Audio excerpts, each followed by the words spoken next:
So a few days ago, Kotaku sat down with AJ Aonuma and posed the question to him, would Zelda be a playable character in the Breath of the Wild sequel? And while they had this back and forth about, oh, well, why would you think that? And, well, she's kind of free to do stuff now. It poses this really interesting question of, will Zelda be playable? And AJ Aonuma's response, or lack thereof, is telling in a few fronts. It seems like if Zelda was not going to be playable, they probably would have just came out and said that, because I believe they did the same thing with the first Breath of the Wild when asked if there was going to be the option for a female protagonist, or for Linkle to be in the game, to be playable as the main heroine.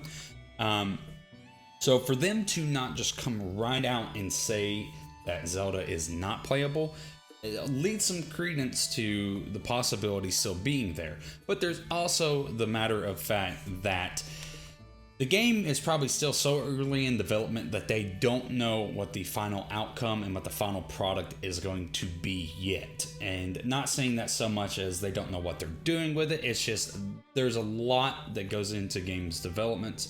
And there is a multitude of factors that could come into play that might dictate their decision to make Zelda playable or not.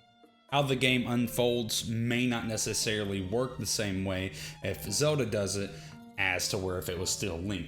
So there's still the possibility that we could see a playable Zelda, but I think it's more of an issue of we need to take this with a huge grain of salt, and we need to really kind of think long term with this and think that, you know, maybe they just haven't gotten that far in development and that's not a decision that they've come to a conclusion on yet.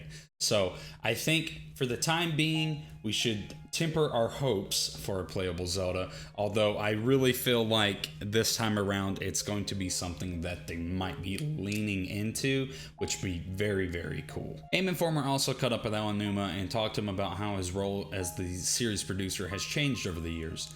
Aonuma was the lead director from Ocarina of Time through Twilight Princess, but now, since he's been the producer, he's been able to delegate his work and work with more people in more open ways. He says, one thing that has definitely changed is that in the beginning I had to create a bunch of things on my own, but now I have a great team with great people with different skills to help me create things together.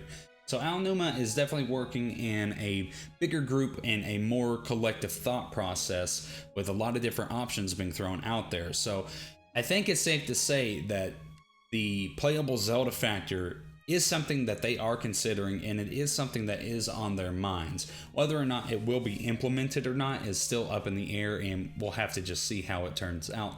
But I feel like they are taking a lot of creative risks with the Zelda series, so to say. Not that they're very risky, because I mean, look at how well Breath of the Wild turned out. But it all goes back to the whole premise of Breath of the Wild, breaking the conventions of Zelda. And I think I said this before in an old video way back in the day. What would be more unconventional for Zelda than to make Zelda the main playable character?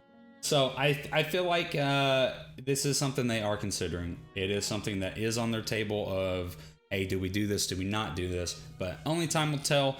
And I don't know. Very interesting to see Aonuma's response to not respond to that question. I feel like it kind of leads some credence to the possibility. But yeah, anyways, that's going to do it for this video, guys. Thank you so much for watching.